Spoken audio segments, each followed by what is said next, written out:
अस्सलाम वालेकुम dear students, class 10th कैसे हैं? ठीक ठाक हैं। मुझे उम्मीद है कि आज आप खुश-ओ-खुर्म हैं। और आज का जो टॉपिक है वो एक्चुअली है बाइनरी रिलेशन। बाइनरी रिलेशन का आज हम जायज़ा लेंगे कि ये होता क्या है। हमने गुज़िश्ता दिनों एक टॉपिक पढ़ा था, कार्टेशियन प्रोडक्ट। क्या पढ़ा था? कि कार्टेशियन प्रोडक्ट क्या होती है।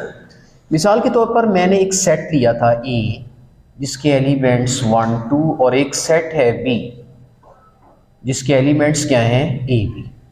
आपने इसकी कार्टेशियन प्रोडक्ट निकालनी है from A to B. Is it clear? अब ये है Cartesian product from A to B, तो क्या होगी? A cross B. एक होती है Cartesian product from B to A, यानी ए टू बी और चीज़ है, बी टू ए और चीज़ है। दरमियान में जो टू लगता है ये एक्चुअली डायरेक्शन को रिप्रेजेंट करता है। ए टू बी की डायरेक्शन और है, बी टू ए की डायरेक्शन, इसलिए ए क्रॉस बी में और बी क्रॉस में बड़ा फर्क है। ठीक है ना? अब ये देखिए ना, होम टू स्कूल और डायरेक्शन है, स्कूल टू होम और डायरेक्शन। तो भाई जब डायरेक्शन का फर्क है तो इसका मतलब फिर परफॉर्मेंस का भी फर्क है। तवज्जो फरमाएं। जब मैं ए क्रॉस बी करता हूं तो क्या कैसे फाइंड करूंगा इसको?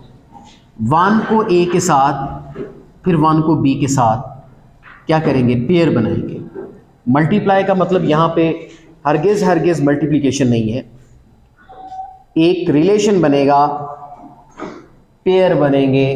अब 1 का ए के साथ पेयर, 1 का फिर ये कॉमा डालना है, 1 कॉमा ए 1 कॉमा बी। कुछ बच्चे यहाँ कॉमाज नहीं डालते, यानी ब्रैकेट के अंदर भी कॉमा आना है और ब्रैकेट से बाहर भी कॉमा आना है, हर दो ब्रैकेट्स के दरमियान में भी कॉमा आना है। अच्छा, उसके बाद लो जी 1 तो आ गया, अब उसके बाद 2 रह गया।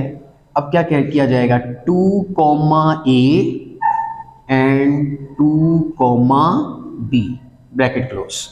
ये हमारा है Cartesian product from A to B.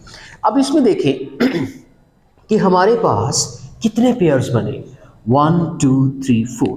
In 4 pairs का हम जायज़ा इनको निकालने से पहले भी लगा सकते हैं। मिसाल के तौर पे मेरे पास एक में एलिमेंट्स 2 हैं, बी में एलिमेंट्स भी 2 हैं। जब 2 को 2 से मल्टीप्लाई करेंगे तो 2 2 ज़ार 4, इसका मतलब जो ए क्रॉस बी के अंदर एलिमेंट्स आएंगे वो 4 एलिमेंट्स आएंगे।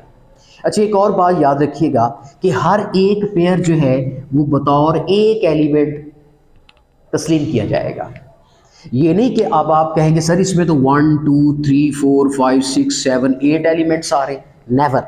क्योंकि जो पेयर होता है वो एक, अब देखिए ना, सॉक्स का पेयर है आपके पास, आप उसे पेयर 5 7 पेयर्स हैं, हर पेयर में 2 है तो 2 तो काउंट नहीं होगी। पेयर का मतलब एक, दोनों सॉक्स हैं या शूज़ हैं, शूज़ का पेयर होता है ना। तो अगर 4 पेयर पड़े हैं तो वो 8 शूज़ तो नहीं है ना, तो हम उन्हें क्या कहेंगे? 4। क्योंकि जो जोड़ा है, जो पेयर है, उसको बतौर हम एक काउंट करते हैं, 1 काउंट करते हैं। तो इसी तरह हम यहाँ पर देखते हैं तो हमारे पास जो एलिमेंट्स की तादाद है कितनी है? वो 1 2 3 4 एलिमेंट्स हैं। चूँकि हर एक पेयर जो है उसके अंदर 2 एलिमेंट्स हैं, उससे हमें कोई सरोकार नहीं है। Is it clear? अच्छा, अब इसका मतलब जब हम ए क्रॉस बी फाइंड करते हैं तो इस बात का अंदाज़ा हम लगा लेते हैं कि उसके अंदर आने वाले पेयर्स कितने हैं। Is it clear? क्योंकि जितने ए के एलिमेंट होंगे, जितने बी के एलिमेंट होंगे, हम उनको मल्टीप्लाई कर देते हैं, उतने पेयर्स आ जाते हैं। लेकिन जब हम इनके पेयर्स बना रहे होते हैं तब मल्टीप्लाई नहीं करना। अब 1 को ए से मल्टीप्लाई नहीं करना, तब कॉमा लेना है। चलिए जी, ये तो कार्टेशियन प्रोडक्ट होगी। ये एक्चुअली हमारा पहले का लेक्चर है जो कि मैं आज रिवाइज करा रहा हूँ। क्योंकि जो बाइनरी रिलेशन है, बाइनरी, इसका इससे बहुत बड़ा रिलेशन है, ये इससे रिलेटेड टॉपिक है। और बाइनरी का क्या मतलब है? बाइनरी, बाइनरी कहते हैं दो को कहते हैं, और उर्दू में इसे कहते हैं सनाई रब्त। क्या बोलते हैं? सनाई रब्त। सना का लफ्ज़ है वाहिदुन सनानुन सलासातुन, ये अरबी के लफ्ज़ हैं। वाहिद का मतलब एक, सनाउ सनानुन दो, सनाई वहाँ से निकला है, यानी दो। दो का क्या मतलब है? आप देखते हैं कि हर जोड़ा जो है वो दो एलिमेंट में मुश्तमिल नहीं है। जोड़ा किसे कहते हैं? जब दो चीज़ें जुड़ जाती हैं तो जोड़ा बन जाता है। दो चीज़ें हैं ना, ज़रा दिखाइए मुझे एक मार्कर, ये अब ये देखिए, ये दो चीज़ें हैं। अब इनका जोड़ा कैसे बनेगा? जब ये जुड़ जाती हैं। अब इनका ऑर्डर क्या है? ऑर्डर का मतलब अब इनकी तरतीब, कि इसने जुड़ना इधर से है या इधर से है। यहाँ पर ये चीज़ बड़ी मायने रखती है। अब देखिए 1A में और A1 में बड़ा फ़र्क है। इन्हें कहते हैं ऑर्डर्ड पेयर, यानी तरतीब शुदा जोड़े हैं, ये मुरत्तब जोड़े हैं। मतलब अगर कोई ऐसे जोड़ा है तो वो ऐसे नहीं लिखा जा सकता। Is it clear? अच्छा, दूसरा सनाई रब्त। रब्त कहते हैं ताल्लुक को, राबते को, राबता, ताल्लुक। सनाई दो को कहते हैं। अब यहां बाइनरी रिलेशन का मानी क्या हुआ? बाइनरी रिलेशन का एक्चुअली इससे एक रिलेशन है, ये बाइनरीज है। ये जोड़े को बाइनरी भी कह सकते हैं, पेयर, क्योंकि उसके अंदर दो चीजें हैं। सना में भी, सनाई में भी दो चीजें हैं। तो ये एक सेट है, बाइनरी रिलेशन एक सेट है जो कि इसका सबसेट है। Is it clear? और किसी भी बाइनरी रिलेशन को हम जनरली आर का नाम देते हैं। आर का मतलब रिलेशन, क्योंकि इसका इसके साथ क्या है? रिलेशन है। Is it clear? मिसाल के तौर पर मैं यहां से चंद एलिमेंट्स चुरा लेता हूं। मिसाल के तौर पर एक मैंने 1A और एक मैंने 2B। मैंने दो एलिमेंट्स चुराए हैं और एक नया सेट तश्कील दिया है। अब ये जो सेट बना है, this is called binary relation. This is called binary relation. तो ये क्या है हमारा? क्यों? क्योंकि रिलेशन, उसका रिलेशन है किसके साथ? कार्टेशियन प्रोडक्ट के साथ। और फिर वो बाइनरी क्यों है? क्योंकि उसके अंदर बाइनरीज आ रही हैं। Is it clear? तो ये है बाइनरी रिलेशन। अब वैसे भी बाइनरी देखें, बाई का मतलब क्या होता है? दो, बाइसिकल, दो पहियों वाली cycle, binomial. Is it clear? तो दो दो है ना, जोड़े हैं। सारी दुनिया कहते नहीं दो दो हो गई साडा दामी कल्ला, मतलब जो दो दो हो गए हैं इन्हीं को बाइनरीज तो कहते हैं। और रिलेशन जो इससे रिलेटेड है। अब यहां पर कोई भी एलिमेंट, कोई भी पेयर ऐसा नहीं है जो इसमें ना हो। अब आप कहेंगे सर इसके अलावा भी तो रिलेशंस बन सकते हैं। बिल्कुल, रियली बन सकते हैं। मैं यहां से कोई और भी ले सकता हूं, 2A एंड 1B। अब आप कहते हैं सर दो के अलावा 3 पेयर भी ले सकते हैं। बिल्कुल ले सकते हैं। आप इसे 1 2 3 कह लें, जी बिल्कुल ले सकते हैं। 1B 2A 2B। आप इस रिलेशन पे गौर कीजिए। अब ये रिलेशन भी वहां से लिया है, यानी कि मैं जितने सेट्स बना सकूं बना सकता हूं। 4 भी ले सकते हैं, 5 भी ले सकते हैं, ये सारा भी ले सकते हैं। ये भी तो अपने आप का सबसेट है। लेकिन ऊपर तो लिखा है बाइनरी। बाइनरीज तो सबके अंदर है, जोड़े। बाइनरी का मतलब तो जोड़े हैं, वो तो उसके अंदर आ रहे हैं। रिलेशन का मतलब ये उसके साथ इसका रिश्ता है। रिलेशन का रिश्ता है किसके साथ? कार्टेशियन प्रोडक्ट के साथ। Is it clear? अच्छा, अब आपसे सवाल, अब आप कहते हैं कि सर इस तरह के मैं कितने निकाल सकता हूं? अरे जिस तरह मैंने बोला था कि जब एक सेट A हो, सेट B हो, अब आप बता सकते हो ये कि जब हम A क्रॉस B निकालेंगे तो कितने पेयर बनाएंगे, ये बता सकते हैं। हमारी कैलकुलेशन है। कैसे? 2 को 2 से मल्टीप्लाई किया, सर 4 पेयर्स हैं। इस तरह ये भी बता सकते हैं कि इसके कितने रिलेशंस बन सकते हैं, how many relations are possible है। रिलेशंस क्या है यहां पे? These are subsets. आप बाइनरी रिलेशन को सबसेट का नाम भी दे सकते हो। सिंपली सबसेट क्या होता है? आपने पिछले दिनों पढ़ा सबसेट क्या होता है कि वो सेट जिसके तमाम एलिमेंट यूनिवर्सल में मौजूद हो, वो उसका क्या कहलाता है? सबसेट। तो यहां पर जरा गौर कीजिए, क्या जितने भी ये बाइनरी रिलेशंस आप देख रहे हैं, क्या ये सबसेट्स नहीं है? तो इसका मतलब बाइनरी रिलेशन कोई अफलातून कोई ऐसी कोई चीज नहीं है।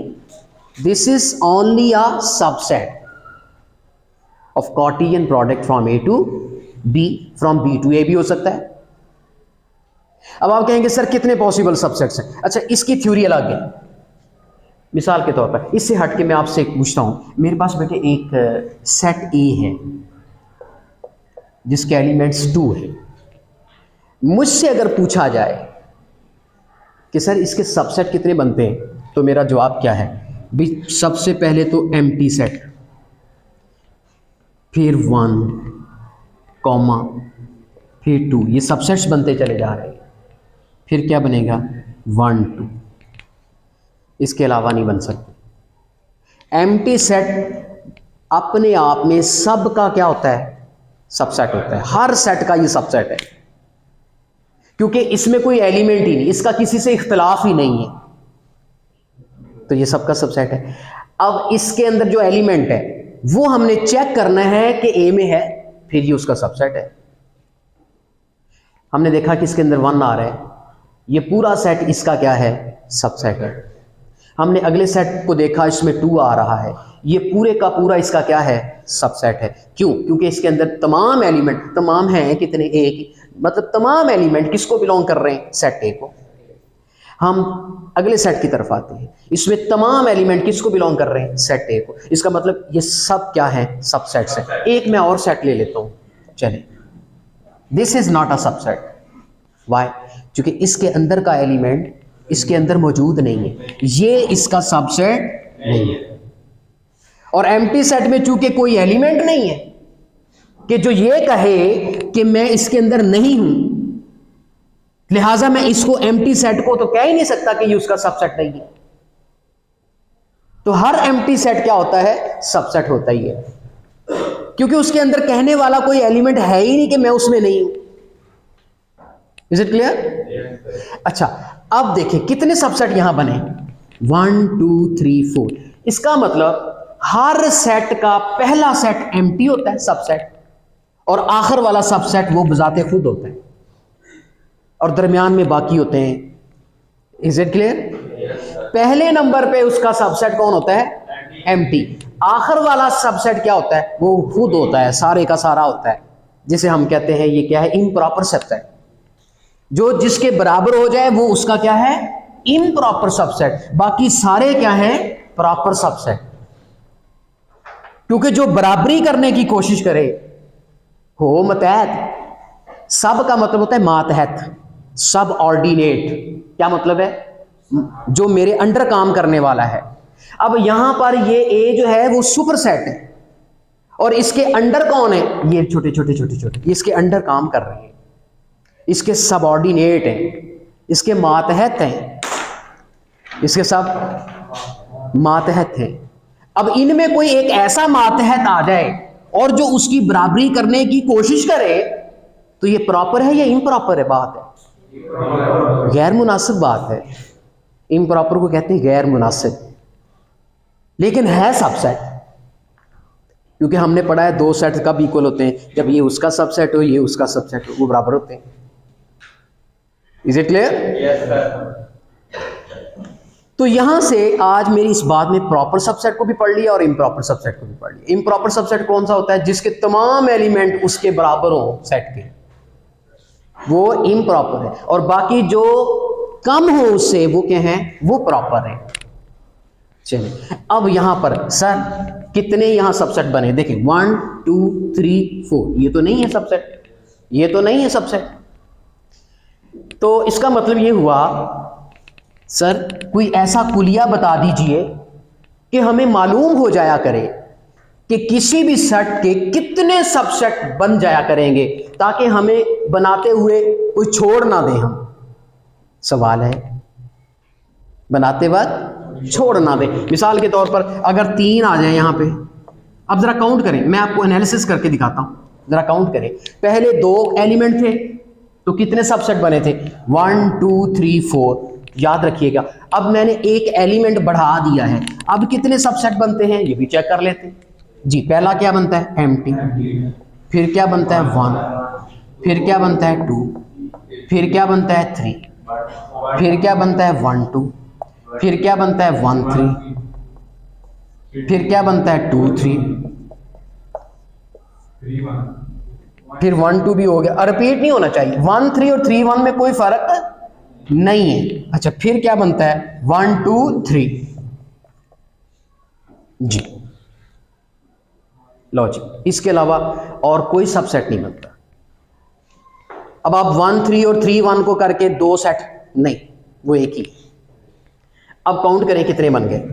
देखिए, शुरू में एक एम्प्टी आया और आखिर वाला वो बजाते खुद आया, और जो उसके बराबर होने की कोशिश कर रहे हो वो सबसेट, लेकिन करे बराबरी तो वो क्या हुआ? Improper subset. इसके अलावा, इस इम्प्रॉपर सबसेट के अलावा बाकी सारे प्रॉपर हैं जी। इधर हाँ, इधर कोई फर्क नहीं, उधर पेयर है, पेयर है। और वो पेयर क्या है? ऑर्डर्ड। ऑर्डर्ड पेयर का मतलब यह कि इसमें और इसमें फर्क है, फिर तरतीब में फर्क है। ऑर्डर्ड पेयर है वो, यानी वो फिक्स किया हुआ है, उसको नहीं छेड़ सकते आप। यहां कोई पेयर ही नहीं है बीच में। देखें 1 3 कोई पेयर तो नहीं है। Is it clear? अगर इसका नाम ओनली पेयर होता, सुन लीजिए बात, अगर इसका नाम ओनली पेयर होता तो शायद 1A और A1 को बदलने की इजाजत होती, लेकिन इसका नाम ओनली पेयर नहीं है। दिस इज ऑर्डर्ड पेयर, मुरत्तब जोड़ा, तरतीब शुदा जोड़ा।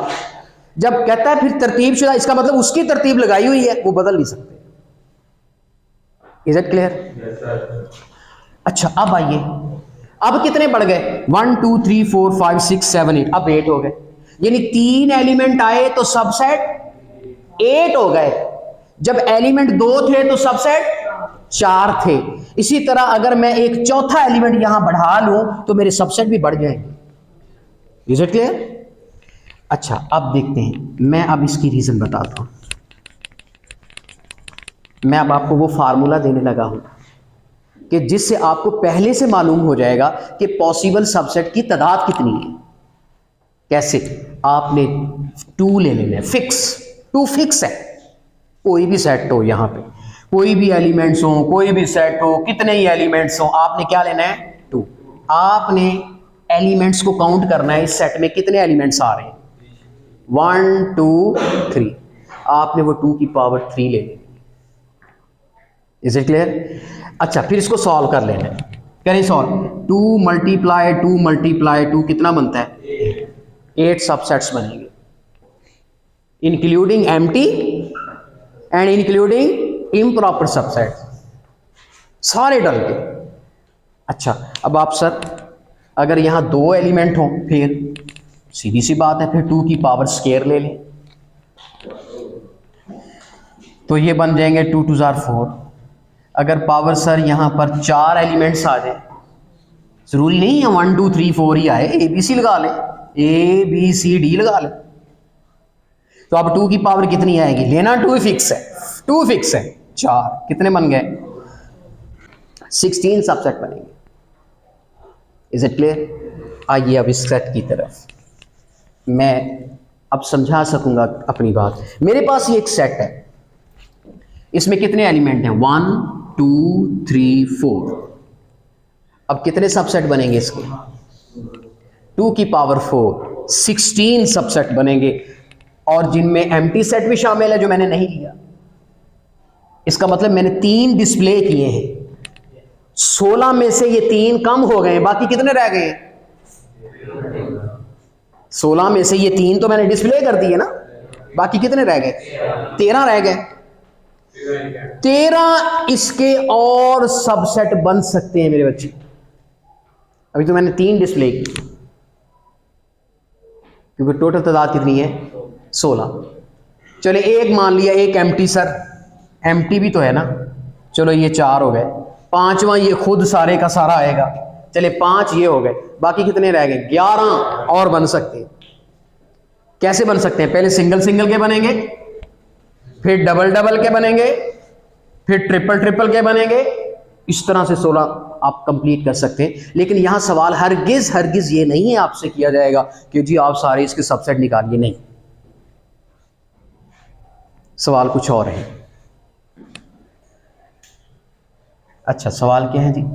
सर मेरा ख्याल है कि बाइनरी रिलेशन को डिफाइन किए देते हैं। ये तो पता चल गया कि जितने भी सबसेट्स होंगे किसके?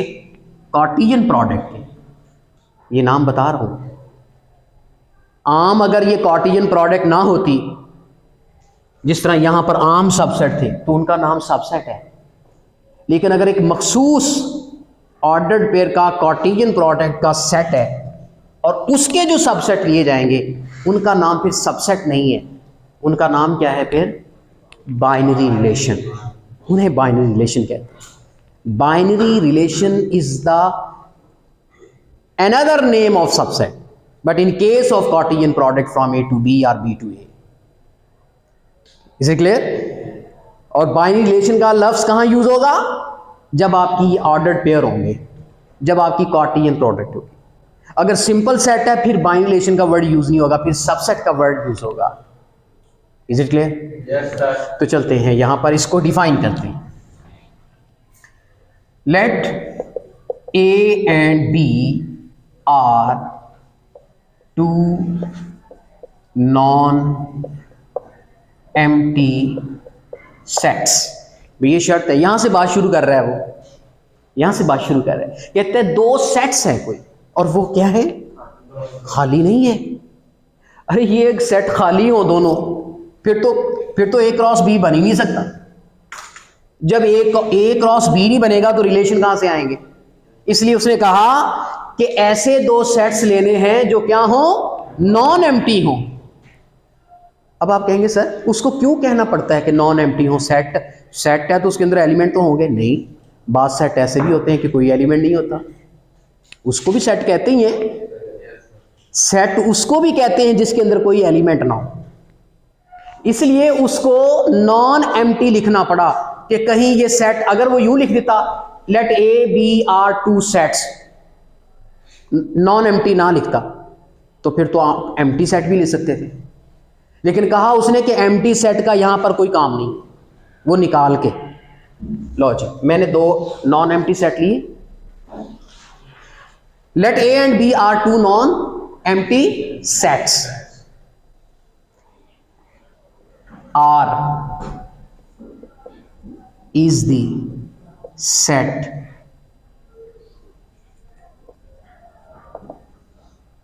which is subset of A cross B is called binary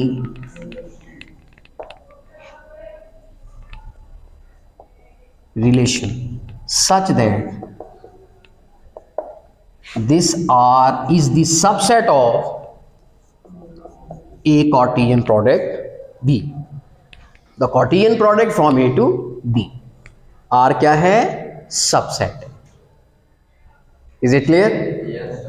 अब देखिए सारे रिलेशंस हैं, हम इसको R से डिनोट करते हैं।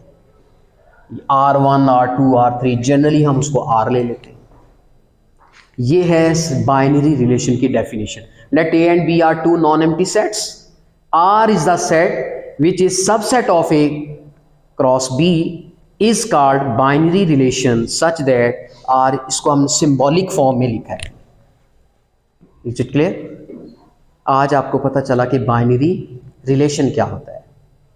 रिलेशन क्यों कहा गया? क्योंकि इसका कार्टेशियन प्रोडक्ट से रिलेशन है। बाइनरी क्यों कहा गया? क्योंकि इसके अंदर जोड़े हैं। तो बाइनरी रिलेशन अपने नाम से ही अपने आप को डिफाइन कर रहा है। और आपको यह भी पता चल गया कि कितने बाइनरी रिलेशंस पॉसिबल हुआ करते हैं। अच्छा, एक और चीज़ मैं इसके बाद 1-2 बातें और मिसाल दूंगा, इसी पर वजाहत करूंगा। नेक्स्ट टॉपिक हम नहीं अभी करेंगे, आज हम बाइनरी रिलेशंस को ही स्टडी करेंगे। तो चलते हैं इसको रेस कर। तो डियर स्टूडेंट्स, मैं एक दो एग्जांपल्स लेता हूँ। मेरे पास एक सेट है ए इज इक्वल, यहाँ पर ले लें आप 1 2 और बी ले लें 3 4 एग्जैक्टली। अब आपने रिलेशंस फाइंड करने। क्या फाइंड करने? कोई भी रिलेशन फाइंड करना हो, relation from A to B. अब वो कहता है रिलेशन फ्रॉम, इसका मतलब पहले तो कार्टेशियन प्रोडक्ट होगी, वो भी फ्रॉम ए टू बी होगी। ये नहीं होगा यहाँ बी टू ए निकाल रहे हो और उसने पूछा relation from A to B हो, क्योंकि ए टू बी और बी टू ए में बड़ा फर्क है। तो पहले आप एक ए टू बी निकाल लीजिए। This is the Cartesian product from A to B जी। 1 3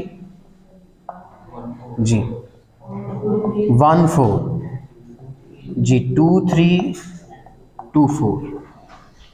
अच्छा, अब आपसे कहता है, अब इसके कार्टेशियन देखें, मैंने बोला कि इसके जो सबसेट्स हैं वो तो बहुत रिलेशंस तो बहुत बन सकते हैं। अब मैं हर बार बाइनरी रिलेशन नहीं कहूँगा, रिलेशन अकेला कहूँगा, ठीक है?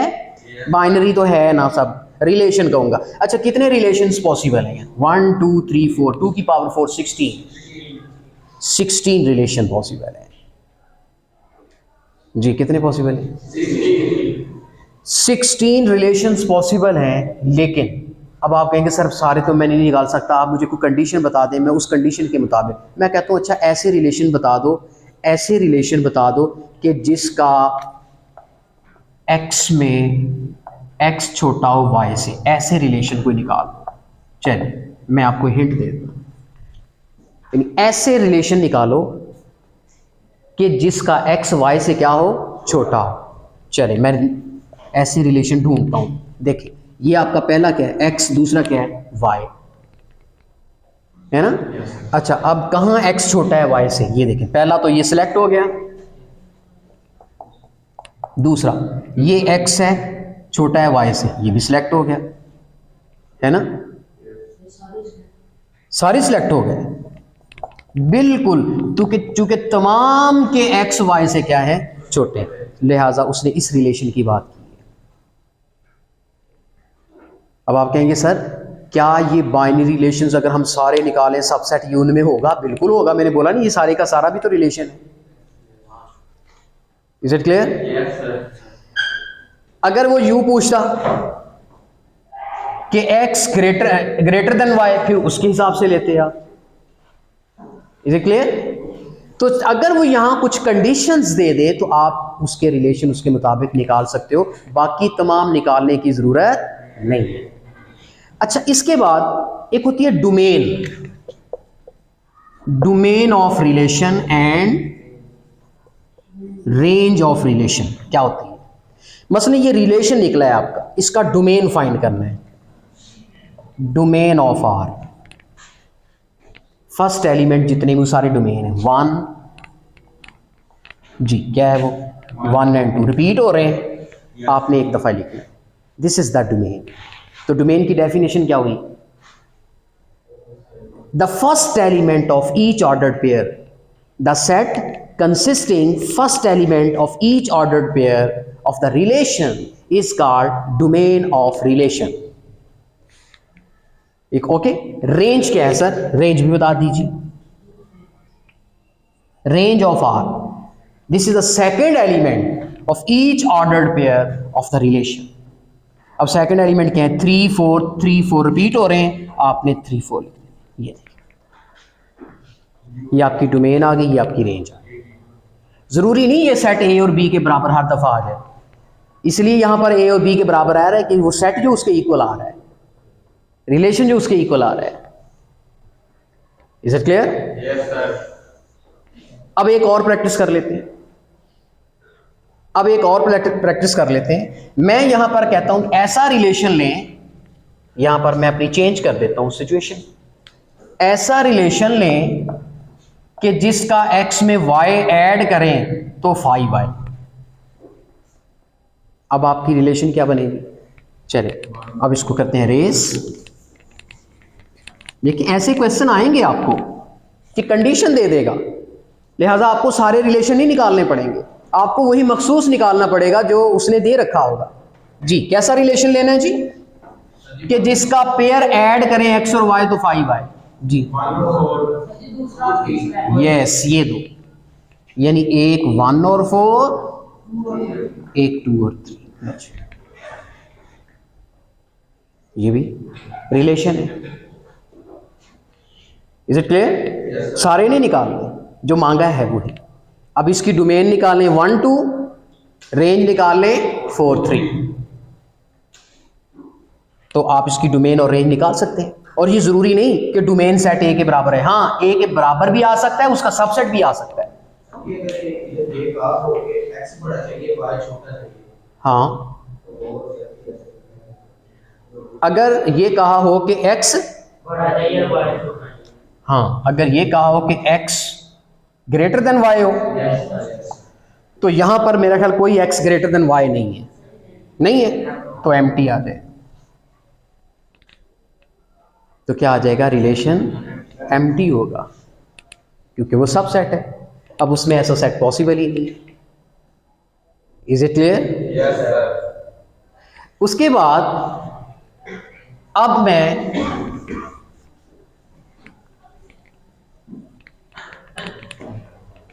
क्वेश्चंस की तरफ आता हूं। स्टूडेंट्स, अब मैं एक्सरसाइज 5.5 का पहला क्वेश्चन यहां पे आप सॉल्व करेंगे। इसमें L दिया हुआ है ABC और M दिया हुआ है 3 4। तो find the two binary relations of, देखिए L टू M भी दिया हुआ है, M टू L भी, यानी दो बाइनरी रिलेशन निकालने हैं। क्या निकालने हैं? दो कोई से बाइनरी रिलेशन निकालने हैं। पहले किसका निकालने? इसके। फिर तो पहले क्या करेंगे? फिर L क्रॉस M फाइंड कर लेते हैं जी। करें A3 A4, फिर क्या आएगा? B3 B4, फिर क्या आएगा? C3 C4। पहले तो L to M Cartesian product. अब उसने कहा दो बाइनरी रिलेशन, चलिए निकाल लेते हैं। R1 कोई से, अब कोई शर्त ही नहीं है, मनपसंद जी। मैं पहले ये A3, कुछ सोचना भी नहीं पड़ना, एक ये बाइनरी रिलेशन। अब उसके अंदर कितने एलिमेंट रखने? 3 रख लें, 2 रख लें, 4 रख लें, आपकी मर्जी। R2, अब मैं कोई और रख लेता हूं। अब मैं 3 एलिमेंट अगले ले लेता हूं, B3 B4 C3। लो जी, मैंने दो बाइनरी रिलेशंस निकाले फ्रॉम L टू M। इसी तरह फ्रॉम M टू L कैसे निकालेंगे? उसके लिए पहले ये चेंज हो जाएगा, पहले M टू L निकलेगा, फिर R1 R2 निकलेगा। अगर मेरा सवाल, अब उसका ये सवाल नहीं है, मेरा सवाल ये है कि अगर हर रिलेशन का आपको डोमेन और रेंज निकालना पड़े तो निकाल लोगे? तो यहां पर मैं साथ साथ वो भी बना देता हूं। डोमेन ऑफ R1 का डोमेन लेना है, तो क्या आएगा? पहले एलिमेंट। देखिए, अब देखिए, अब ये कुछ बच्चे कह रहे थे कि सर जो डोमेन होता है क्या वो सेट L के बराबर होगा? देखिए अब तो नहीं आ रहा L के बराबर। मैंने बोला था बराबर आ भी सकता है और उसका सबसेट भी आ सकता है। तो कोई भी डोमेन और रेंज जो होती है वो पेयर में नहीं आती, वो पेयर में नहीं होती, वो पेयर के अंदर से पहला एलिमेंट लिया हुआ होता है। अब इसी तरह रेंज ऑफ R1 क्या होगा? Range R1 3 4। अब देखिए, इधर पेयर नहीं बनाना आपने, ये सिंगल एलिमेंट आएंगे क्योंकि वो पेयर के अंदर से उठा लिए हैं हमने। अब देखें, रेंज जो है आपकी वो बराबर आ रही है M के, लेकिन वो M की सबसेट भी हो सकती थी। लेकिन ये जरूरी है कि जो डोमेन होगी वो जो पहला सेट है उसका सबसेट होगी, और जो रेंज होगी वो जो दूसरा M सेट है उसका मतलब वो सबसेट होगी। Is it clear? या बराबर होगी। तो जो बराबर होता है वो भी तो सबसेट ही होता है अपने आप का। Is it clear? तो आज हमने पढ़ा है Cartesian product, binary relation, domain of relation, range of relation. Question number 1 बिल्कुल इसी तरह का है। और उसके बाद क्वेश्चन नंबर 2 देखिए, इसमें y एक ही सेट दिया हुआ है, कहता है find their domain and range. पहले तो आपने वो निकालना है to binary relation, y to y cross. अगर y क्रॉस y आ जाए तो y को 2 दफा लिख लेना है, इधर y क्रॉस y निकाल लेना है और उसके अंदर से 2 बाइनरी रिलेशन अपनी मर्जी से निकालने हैं, उनकी डोमेन और रेंज यहां पर फाइंड आउट कर लेनी है। ये सेकंड क्वेश्चन है जी, दोनों रिलेशंस। अब देखिए कितनी मौज है कि आपको सारे रिलेशन नहीं बनाने पड़ रहे, सिर्फ 2 अपनी मर्जी के, तो सारे डिफरेंट निकाल सकते हैं। उसके बाद क्वेश्चन नंबर 3 देखिए। क्वेश्चन नंबर 3 में L और M 2 सेट्स दिए हुए हैं, कहते हैं 2 बाइनरी रिलेशंस निकालें, L cross L, L cross M, M cross M। तो पहले L क्रॉस L निकालेंगे, फिर L क्रॉस M निकालेंगे, फिर M क्रॉस M निकालेंगे, उनके 2 बाइनरी रिलेशन निकालने और साथ डोमेन रेंज भी पूछी है। यहाँ डोमेन रेंज नहीं पूछी। तो यहाँ मुझे उम्मीद है कि जो पहले 3 क्वेश्चंस हैं ये आप कर सकोगे, इसमें कोई मुश्किल नहीं है। तो डियर स्टूडेंट्स, मुझे 5.5 एक्सरसाइज के जो 3 क्वेश्चंस हैं वो चूँकि मैंने आपको समझाए हैं, इस उम्मीद के साथ कि जो कॉन्सेप्ट मैं आपको दे चुका हूँ बिल्कुल उसी के रिलेटेड ये क्वेश्चंस हैं, ये आप हल कर सकते हैं। और इंशाल्लाह फिर क्वेश्चन नंबर 4 से ऑनवर्ड चलेंगे कल। आज बस इतना ही काफ़ी है। कल तक के लिए आपसे इजाज़त चाहता हूँ। अल्लाह हाफ़िज़।